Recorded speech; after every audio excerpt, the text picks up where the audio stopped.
ಕೊರಳ ತುಂಬ 10 ಮಣಿಸರಗಳನ್ನು ಧರಿಸಿ ವಿಭಿನ್ನ ಸಾಂಪ್ರದಾಯಿಕ ಉಡುಗೆಯನ್ನುಟ್ಟು ಕಾಣೋ ಈ ಜನರು ಹಾಲಕ್ಕಿ ಬುಡಕಟ್ಟು ಜನಾಂಗಕ್ಕೆ ಸೇರಿದವರು. ಅವರ ಮೂಲವನ್ನ ಕೆದಕುತ್ತಾ ಈ ಜನಾಂಗದ ಜನಜೀವನವನ್ನೊಮ್ಮೆ ಕಾಣಬೇಕೆಂದು ಯೋಚಿಸುತ್ತಾ ಅಂಕೋಲಾದ ಒಂದು ಹಳ್ಳಿಯನ್ನು ತಲುಪಿದ್ದೆ. ಅಲ್ಲಿ 100 ಹಾಲಕ್ಕಿ ಒಕ್ಕಲಿಗರು ತಮ್ಮ ಬದುಕನ್ನ ನನ್ನ ಮುಂದೆ ಅನಾವರಣಗೊಳಿಸಿದ್ದರು.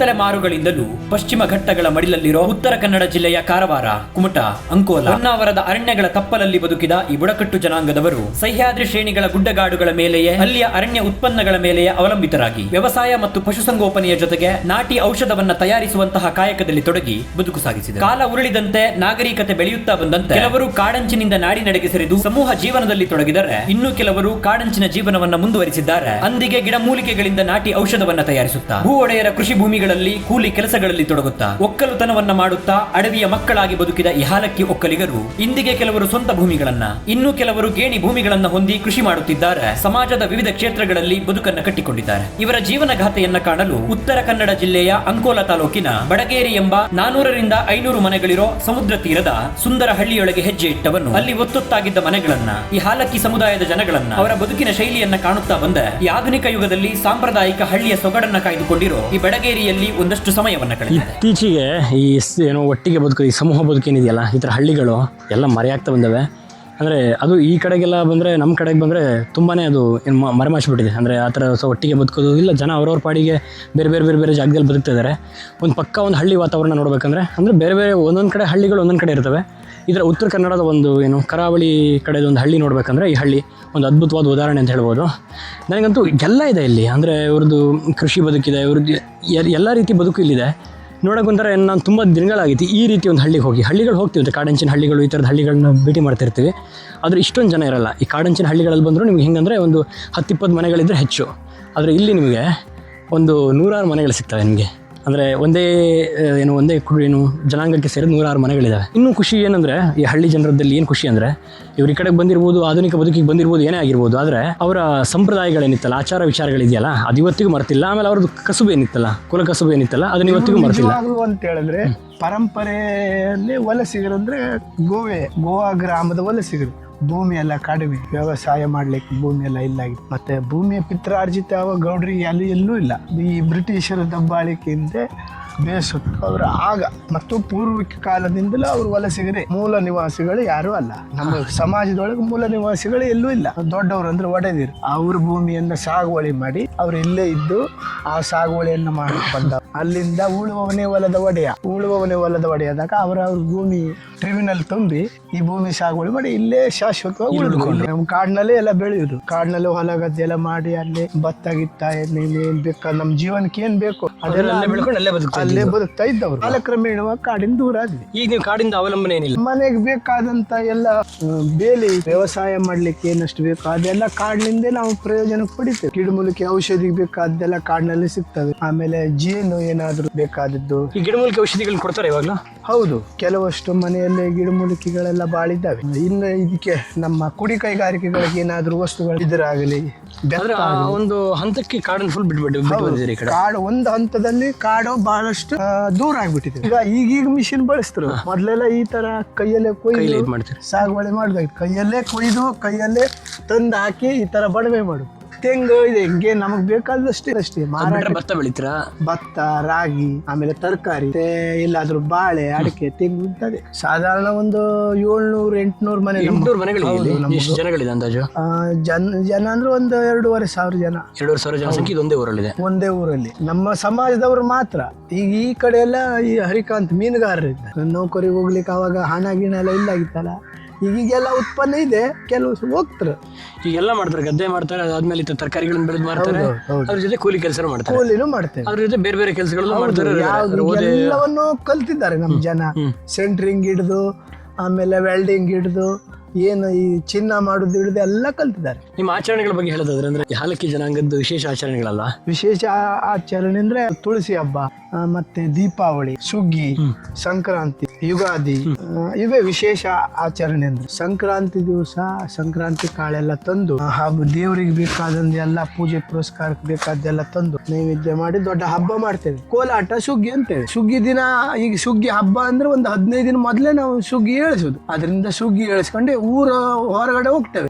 ಊರಲ್ಲಿ ಒಂದು 4-5 ಜಾಗರಣೆ ಮಾಡ್ತೇವೆ. ಆಮೇಲೆ 1-2-3 ಜಾಗರಣೆ ಊರಿನ ಹೊರಗೆ. ಒಂಥರ ಪರಿಶುದ್ಧ ಹಳ್ಳಿ, ಇದು ಹಳ್ಳಿ ವಾತಾವರಣ. ಹೌದು, ಹಳ್ಳಿ ಅಂತ ಜೀವನ ಮತ್ತೆ ಎಲ್ಲಿಲ್ಲ. ಸಿಟಿಯಲ್ಲೂ ಇಂಥ ಜೀವನ ಪಡೀಲಿಕ್ಕೆ ಆಗುದಿಲ್ಲ. ಒಟ್ಟಿಗೆ ಬದುಕ್ತೀರಾ? ಹೌದು, ಎಲ್ಲ ಒಟ್ಟಿಗೆ ಹೆಂಗ್ ಬದುಕ್ತೀರಾ ಅಂದ್ರೆ ಎಲ್ಲ ಏನು ಜೀವನ ಎಲ್ಲರೂ ಹೊಂದ್ಕೊಂಡು ಬದುಕ್ತಾರೆ. ಯಾವ ಸಮಸ್ಯೆಗಳು ಬರಲ್ಲ ಈ ಇಲ್ಲ ಇಲ್ಲ. ಒಬ್ರಿಗೆ ಆಗದೆ ಇದ್ರೆ ಮತ್ತೊಬ್ರಿಗೆ ಅವ್ರ ಹತ್ರ ಅವ್ರಿಗೆ ಸಹಾಯ ಆಗ್ಬೇಕು. ಯಾವುದೇ ಸಮಸ್ಯೆಗಳು ಬರಲ್ಲ. ಹಳ್ಳಿ ಜೀವನ ಒಳ್ಳೇದಂತ ಪ್ರಕಾರ. ಹೌದು, ಯಾವ್ದಕ್ಕೂ ನೋವು ಗೀವು ಯಾವ್ದನ್ನು ನಾವು ಲೆಕ್ಕಿಸುವುದಿಲ್ಲ. ಹುಲ್ಲಿನ ಮನೆಗಳಿದ್ವು ನಮ್ಮ ಊರಲ್ಲಿ. ಅಂತವ್ರೇ ಒಂದು ಅಂತಸ್ತಿಗೆ ಬಂದವರೇ ಕಲ್ಲಿನ ಮನೆ ಮಾಡಿ ಹಂಚಾಕದ್ದು. ಒಂದು ಕಾಲದಲ್ಲಿ ಹುಲ್ಲಿನ ಮನೆ ಎಷ್ಟು ಚಂದ. ಒಂದು 20 ವರ್ಷದ ಹಿಂದೆ. ಹೌದು, ಅಂಗಳ ಕಟ್ಟೆಗೆ ಮಣ್ಣಾಕಿ ಸಾರಿಸುದು, ಹಲಿ ಒಯ್ಯುದು, ಶೇಡಿ ಹಲಿ. ಆವಾಗಿನ ಸೊಬಗು ಈಗ ಈ ಈಗೆಲ್ಲ ಫುಲ್ ಎಲ್ಲ ಆಧುನಿಕತೆ ಬಂದ್ಬಿಟ್ಟಿದೆ. ಯಾರು ಕಷ್ಟ ಪಡುವುದೇ ಇಲ್ಲ ಅಲ್ವಾ? ಹೌದು. ಈಗ ಭತ್ತ ಎಲ್ಲ ಬಿದ್ದರೆ ಯಾರು ಕಷ್ಟಪಡ್ತಾರೆ? ಮಿಷಿನ್ ಹಾಕಿಬಿಟ್ರಿ.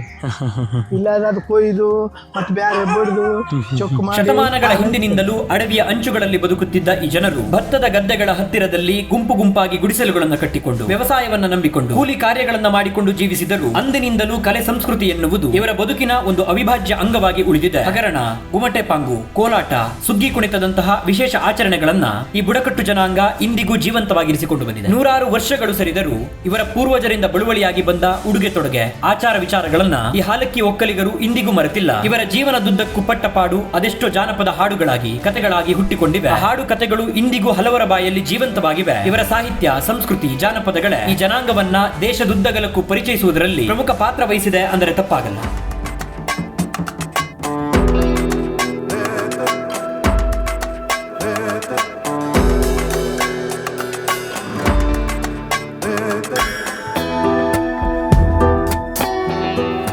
ಮಲ್ಲಿಗೆ ಹೂವೆ ಎಲ್ಲಾರು ಎಳ್ಳೆಳೆದಾರೋ ನೀನೇ ಪರಿಮಾಳು. ಎಲ್ಲೇ ಇದ್ದಾರೋ ಪರಿಮಳ ಮಲ್ಲಿಗೆ ಹೂವೆ ಆರಿ ಬಾರೆ ನಾರೇ ತುರೋ ಬೇಗೋ. ಆರಿ ಬರುವಾಕೆ ಲಕ್ಕಿಲೆ ಪಕ್ಕೆಗೋಳಲ್ಲ ಲತ್ತಿ ಕೊಯ್ಯೆ ನಾರೇ ತುರೋ ಬೇಗೋ. ಅತ್ತೆ ಕೊಯ್ವಾಕೆ ಗಂಡೋಲು ಕೊಮರ ನಲ್ಲ ಆರಿ ಬಾರೆ ನಾರೇ ತುರೋ ಬೇಗೋ. ಮಲ್ಲಿಗೆ ಹೂ ಹಂಗಂತಿದ್ರು, ಹೆಂಗಸರು ಹಿಂಗಂತಿರು. ನಾವು ಗಂಡಸರಲ್ಲ. ನೀ ಕೊಯ್ಯುಕೆ ನೀ ಯಾರು ಬಾ ಅಂತಿರು. ಆರು ಬರೋಕೆ ನಾನು ಅಕ್ಕಿ ಬೇಕಾದ್ರೆ ನೀ ಕೊಯ್ಕೊಂಬಿಡಿ ಮಲ್ಲಿಗೆ ಹೂ ಹೇಳುತ್ತೆ. ಮಲ್ಲಿಗೆ ಹೂ ಮತ್ತು ಹಿಂಗೆ ಕಳೆಗೆ ಯಾವಾಗಂದು ರಾಗಿ ಬೀಸುವಾಗಂದು ಭತ್ತ ಮೆರುವಾಗಂದು ಬಾಲೆ ಆಡಿಸುವಾಗಂದು ತುಂಬ ಎಲ್ಲದಕ್ಕೂ ನಿಮ್ಮ ಇದ್ರಲ್ಲಿ ಹಾಡುಗಳಿದೆ. ಹೌದು ಹೌದು. ಎಲ್ಲ ಕೆಲಸಗಳಿಗೂ ಒಂದೊಂದು ಹಾಡುಗಳಿದೆ. ಒಂದೊಂದು ಕೆಲ್ಸಕ್ಕೆ ಹಿಂಗೆ ಎಂತದಾರು ಒಂದು ಕೆಲಸ ಮಾಡ್ಬೇಕು ಆಡೆ. ಭತ್ತ ಬೆರಿಬೇಕಿದ್ರು ಒಂದು ಆಡೆ, ಕಳೆ ತೆಗಿಬೇಕಿದ್ರು ಒಂದು ಆಡೆ, ಯಾವುದೋ ಒಂದು ಮಾಡೋದಾರು ಒಂದು ಆಡೆ. ರಾಗಿ ಬಿಸಿ ಕುಳ್ತೀರಿ ಅದಕ್ಕೂ ಒಂದು ಆಡೆ. ಈಗ ಬಿಟ್ಬಿಟ್ಟಿದ್ದಾರೆ. ಈಗ ಒಬ್ಬರಿಗೂ ಹಾಡು ಗೊತ್ತಿಲ್ಲ, ಹಾಡು ಹೇಳ್ಕೊಡ್ತಿ ಅಂದ್ರೂ ಬರೋದಿಲ್ಲ. ಇದು ಒಡವೆ ಬಗ್ಗೆ ಹೇಳಿ. ನಿಮ್ಮ ಒಡವೆ ಬಗ್ಗೆ ನೀವೇ ಮಾಡೋದ ಅಥವಾ ಹೆಂಗ್ ಬಂತು ಅದ್ರ ಸಂಪ್ರದಾಯ ಹೆಂಗ್ ಬಂತು? ಒಡವೆ ನಾವು ಒಡವೆ ಅಂದರೆ ಹಿಂಗೆ ತರೋದು. ನಮ್ಮ ಹಿಂದೆ ನೋಡ್ಕೊಂಡಿದ್ದು ನಮ್ಮ ಅಜ್ಜಿಯರು ಹಿಂಗೆ ಯಾಕಂತಿದ್ರು ರಾಶಿ. ಹಿಂಗೆ ಯಾಕಂಡಾಗ ನಾವು ಗಗ್ರಿ ಪೊಲಕಿ ಮೇಡಿ ಎಲ್ಲ ಹಾಕೋದಿಲ್ಲ. ಹಿಂಗನ ಕಪ್ಪಡ ನಮ್ಗರು ಕೊಡ್ತೀರಿ. ಇದು ಉಡೋದು ಮತ್ತೊಂದು ಪಲಕ ಹೊಲ್ಸ್ಕೊಂಬೋದು. ಬುಲ್ಲಜ್ಜಿ ಕಡೆಗೆ 10 ದೇರ್ಗೆಲ್ಲ ಹೇಳೋಕೆ ಹೋಗೋದು. 10 ದೇರು ಬತ್ತಿರು ಮಣಿ ಎಲ್ಲ ತಯಾರು ಮಾಡ್ಕೊಬೋದು. ಹಿಂಗೆ 10 ದೇರು ಬಂದು ಸಂಪ್ರದಾಯದಂತೆ ಸೀರೆ ಕೊಟ್ಟು ಹಿಂಗೆ ಕಟ್ಟಿ ಅವ್ರ ಕೈ ಮುಗ್ದು ಅದಕ್ಕೆ ಮಣಿ ಹಾಕಿ ಅದಕ್ಕೆ ಹಾಲು ಅನ್ನ ಮಾಡಿ ಬಡಿಸಿ ಅದು ಮನೆಗೆ ಕೊಡ್ಬೇಕು. ಕಡೆಗೆ ಎಲ್ಲರಿಗೂ ಇಳೆ ಕೊಡೋದಿದ್ದು. ಅವರು ಮಣಿ ಹಾಕ್ತಿರು. ಹಂಗೆ ನಡೀತು ಬಂದು. ಈಗೇನೂ ಇಲ್ಲ.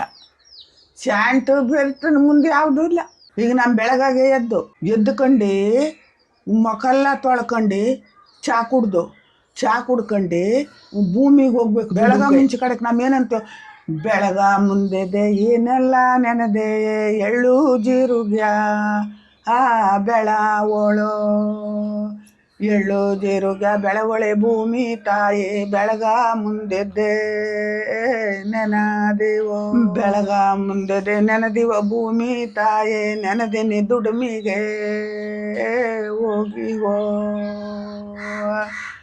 ನೆನದಿನಿ ದುಡಿಮಿಗೆ ಹೋಗಿವ ಭೂಮಿ ತಾಯಿ ಹೊಲನಲ್ಲರು ದುಡಿಮಿಗೆಯೋದಿವೋ ಹೊಲನಲ್ಲರು ದುಡಿಮಿಗೆ ಇದಿವೆ ಭೂಮಿ ತಾಯಿ ರಣ್ಣಾದಂಗಾಗೆ ಬರಬೇಕು ರಣ್ಣಾದಂಗಾಗೆ ಬರ್ಬೇಕೆ ಭೂಮಿ ತಾಯಿ ಚಿನ್ನದಂತ ಬೆಳೆಯ ಕೊಡಬೇಕು ಆ ಮಾಡ್ಬೇಕಿದ್ರೆ ಹಿಂಗೆ ನಾವು ಈಗ ನಾವು ಒಟ್ಟು ಜನ ಕೂಡ್ದುವಪ್ಪ ಒಟ್ಟು ಜನ ಕೂಡ್ಕೊಂಡು ಸುತ್ತಮುತ್ತ ನಿಂತ್ಕೊಂಡು ತಾರ್ಲೆ ಒಬ್ರು ಹಾಡು ಹೇಳೋದು ಒಯ್ಯೊಯ್ ಮೊಳೆಯೇ ತಾರ್ಲೆ ನಮ್ಮೂರಿಗೆ ತಾರ್ಲೆ ನಮ್ಮೂರ ಬೆಳೆಯೇ ನಮ್ಮೂರ ಬೆಳೆಯೇ ತಾರ್ಲೆ ಕತ್ತಿ ಒತ್ತಿ ವಾದೋ ತಾರ್ಲೆ ಒಯ್ಯೊಯ್ ಮೊಳೆಯೇ ತಾರ್ಲೆ ದೊಡ್ಡ ಮೊಳೆ ಒಯ್ಲೋ ತಾರ್ಲೆ ದೊಡ್ಡ ಕೆರೆ ತುಂಬಲೋ ತಾರ್ಲೆ ಕೆರೆಯಂಗನ ನೀರ ತಾರ್ಲೆ ಅರಿಯಲೆ ಅಕ್ಕ ತಾರ್ಲೆ ನಾ ಬಿತ್ತಿದ ಬೆಳೆಯೇ ತಾರ್ಲೆ ಚೆನ್ನಾಗೆ ಬೆಳಿಲೆ ತಾರ್ ಹಿಂಗೆ ಹೇಳೋದು. ಈ ತಾರ್ಲೆ ಅಂದ್ರೆ ಅರ್ಥ ಎಂತ? ತಾರ್ಲೆ ಅಂದ್ರೆ ಹಿಂಗೆ ತಾರ್ಲೆ ಹಾಕೋದು. ಮೊಳೆ ಇಲ್ಲ, ದೇಶದಲ್ಲಿ ಮೊಳೆ ಇಲ್ಲ, ಬೆಳೆ ಎಲ್ಲ ಮುಣಕ್ಕಾಗಿ ಬತ್ತೋಯ್ತು. ಅವಾಗ ಏನು ಮಾಡಿದ್ರು ಹಿಂದಿನ ಅಜ್ಜಿಯರು ನೋಡಿ ಬೆಳೆ ಎಲ್ಲ ಹೋಯ್ತು, ಒಂದು ತಾರ್ಲೆರು ಕುಣೀರಿ, ತಾರ್ಲೆ ಕುಣುವನಿ ಬರೀ ಅಂತಿರು ಕಡೆ ಒಂದು ತುಳಸಿ ದೇವ್ರ ಮನೆ ಮುಂದೆ ತಾರ್ಲೆ ದೇವಸ್ಥಾನದ ಮುಂದೆ ತಾರ್ಲೆ ಕುಣಕ್. ಈ ಜನಾಂಗದ ಹಾಡು ಕಥೆಗಳನ್ನ, ಇವರ ಜೀವನ ಗಾಥೆಯನ್ನ ಕೇಳುತ್ತಾ ಇವರ ಬದುಕನ್ನ ಹತ್ತಿರದಿಂದ ಅರಿಯುತ್ತಾ ಕೂತವನಿಗೆ ಈ ಜನಗಳ ನೃತ್ಯಗಳು, ಜಾನಪದ ಹಾಡುಗಳು, ವಿಭಿನ್ನ ಆಚರಣೆಗಳು ಭಾರತೀಯ ಸಂಸ್ಕೃತಿಯನ್ನ ಇನ್ನಷ್ಟು ಶ್ರೀಮಂತಗೊಳಿಸುವುದರಲ್ಲಿ ಪಾತ್ರವಹಿಸಿದೆ ಅಂತನಿಸಿತ್ತು. ಒಂದಷ್ಟು ಹೊತ್ತು ಇವರ ಕಲೆಯ ಬದುಕನ್ನ, ಮನೆಯೊಳಗಿನ ಬದುಕನ್ನ ಕಂಡವನ ಪ್ರಯಾಣ ಇವರ ಕೃಷಿ ಕಾರ್ಯಗಳನ್ನ, ಅಲ್ಲಿಯ ಇವರ ಶ್ರಮವನ್ನ ಕಾಣಲು ಅವರ ಹೊಲ ಗದ್ದೆಗಳ ಕಡೆಗೆ ಹೊರಟಿತ್ತು.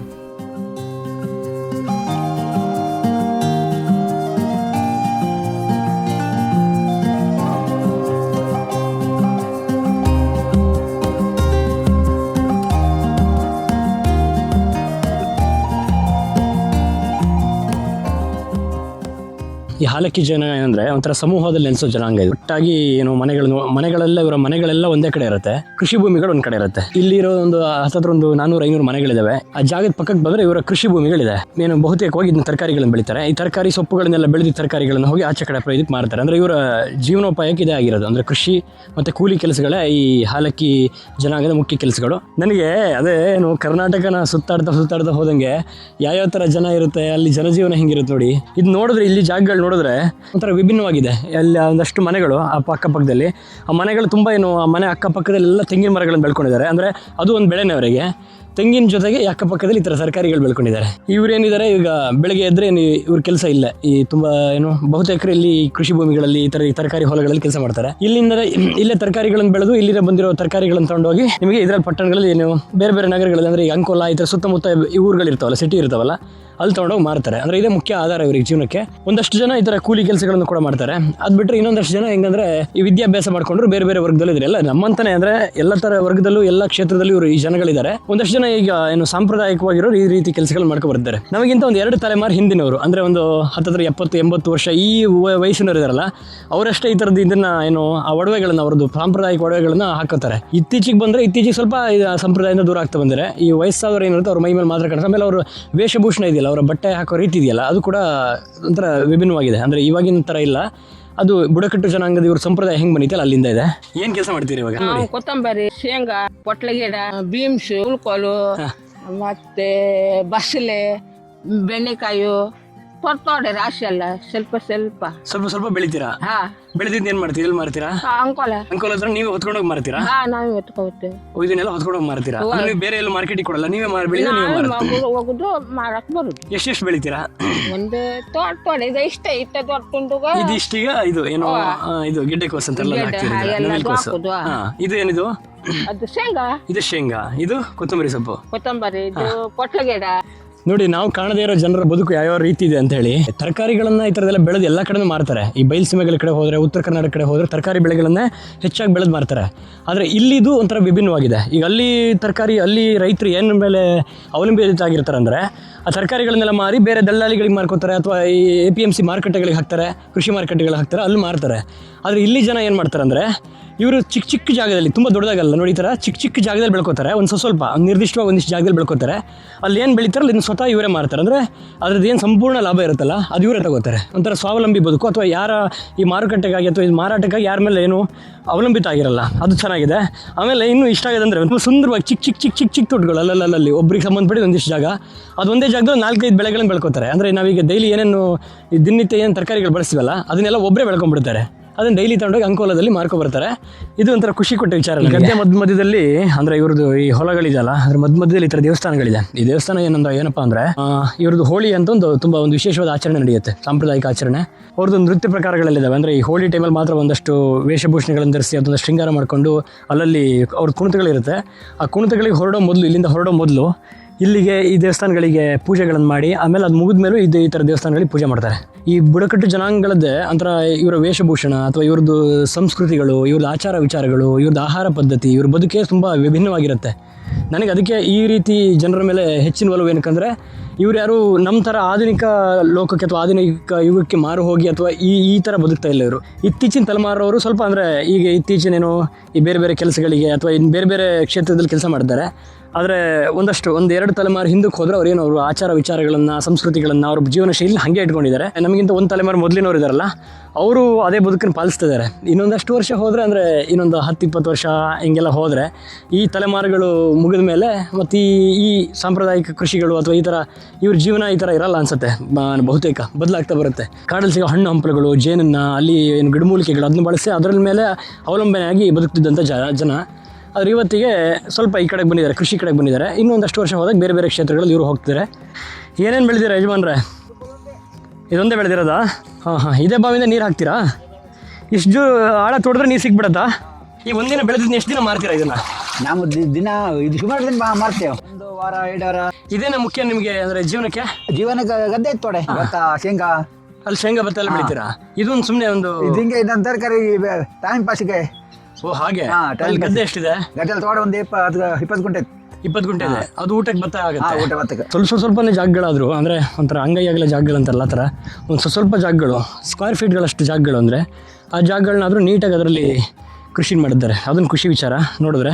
ಅಲ್ಲಿದ್ದ ಆ ವಿಸ್ತಾರವಾದ ಗದ್ದೆ ಹೊಲಗಳು ಯಾರೋ 10-20 ಕೃಷಿಕರಿಗೆ ಸೇರಿದ್ದವಲ್ಲ. ಅವುಗಳಲ್ಲಿ 100 ಕುಟುಂಬಗಳ ಪಾಲಿದ್ದವು. ತಮ್ಮ ಪಾಲಿಗೆ ಬಂದಿದ್ದ ಆ ತುಂಡು ಭೂಮಿಗಳಲ್ಲೇ ಅದೆಷ್ಟೋ ಕುಟುಂಬಗಳು ಕೃಷಿಯನ್ನ ಮಾಡಿಕೊಂಡು ನೆಮ್ಮದಿಯ ಬದುಕನ್ನು ಸಾಗಿಸುತ್ತಿದ್ದವು. ಕಾಲಕಾಲಕ್ಕೆ ತಕ್ಕಂತೆ ಬೇರೆ ಬೇರೆ ಧಾನ್ಯಗಳನ್ನ, ತರಕಾರಿ ಸೊಪ್ಪುಗಳನ್ನ ತಮ್ಮ ಚಿಕ್ಕದಾದ ಭೂಮಿಯಲ್ಲಿ ಚೊಕ್ಕದಾಗಿ ಬೆಳೆದುಕೊಳ್ಳುವ ಈ ಜನರು ಅವುಗಳನ್ನ ಮಾರಲು ಯಾವುದೋ ಮಾರುಕಟ್ಟೆಗಳ ಮೇಲೆಯೋ ಅಥವಾ ದಲ್ಲಾಳಿಗಳ ಮೇಲೆಯೋ ಅವಲಂಬನೆಯಾಗುವುದಿಲ್ಲ. ಆ ಭೂಮಿಗಳಲ್ಲಿ ಅವರೇ ಶ್ರಮಿಸಿ ಬೆಳೆದ ಸೊಪ್ಪು ತರಕಾರಿಗಳನ್ನ ಈ ಹಾಲಕ್ಕಿ ಜನಾಂಗದ ಮಹಿಳೆಯರೇ ಹೊತ್ತು ಪಟ್ಟಣಗಳ ರಸ್ತೆ ಬದಿಯಲ್ಲಿ ಹಾಗೆ ಮನೆಗಳಿಗೆ ತಿರುಗಿ ಮಾರಿ ಬರುತ್ತಾರೆ. ಸ್ವಾವಲಂಬಿ ಬದುಕು ಇವರದು, ಸಂತೃಪ್ತಿಯ ಬದುಕು ಇವರದು. ಇಲ್ಲಿ ಅತಿ ಅಪೇಕ್ಷೆಗಳೇ ಇಲ್ಲ.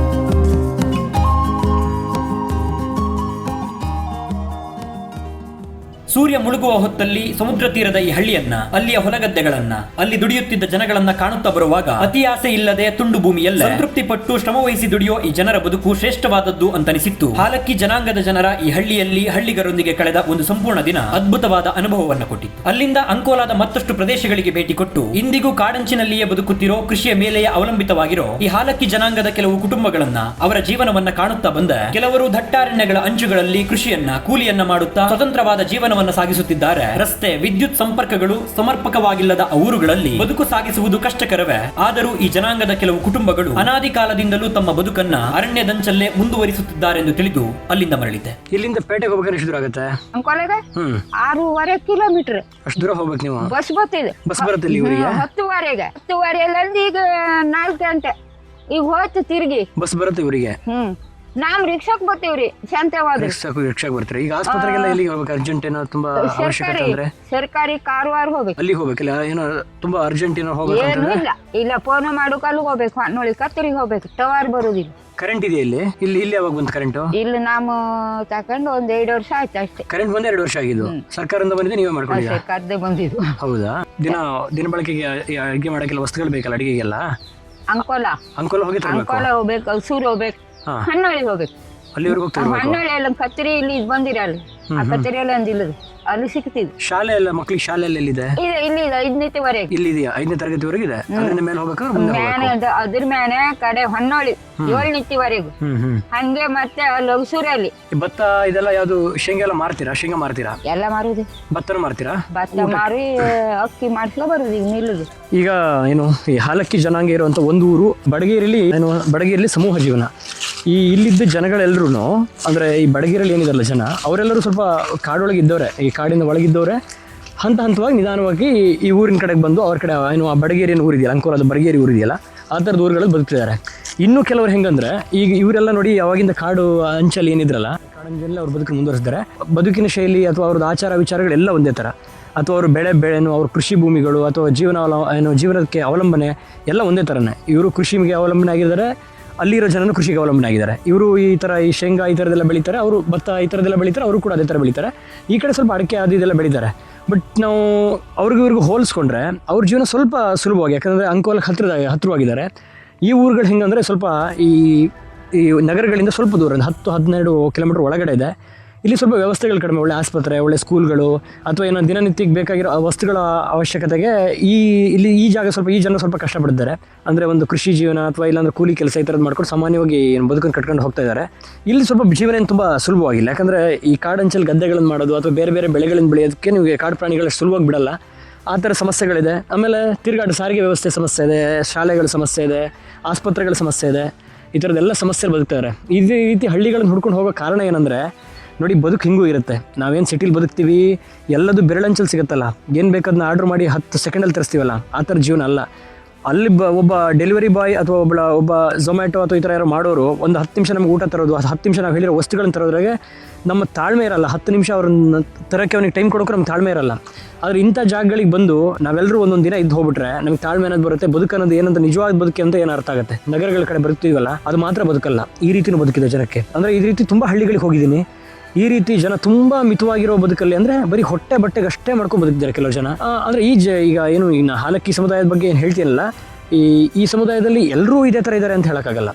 ಕೆಲವರು ಕೆಲವರು ವಿದ್ಯಾಭ್ಯಾಸ ಮಾಡ್ಕೊಂಡು ಕೆಲವರು ಚೆನ್ನಾಗಿದ್ದಾರೆ, ಇನ್ನು ಕೆಲವರು ಕೃಷಿಗೆ ಅವಲಂಬನೆ ಆಗಿದ್ದಾರೆ, ಇನ್ನು ಕೆಲವರು ತುಂಬ ಬಡತನದಲ್ಲಿದ್ದಾರೆ.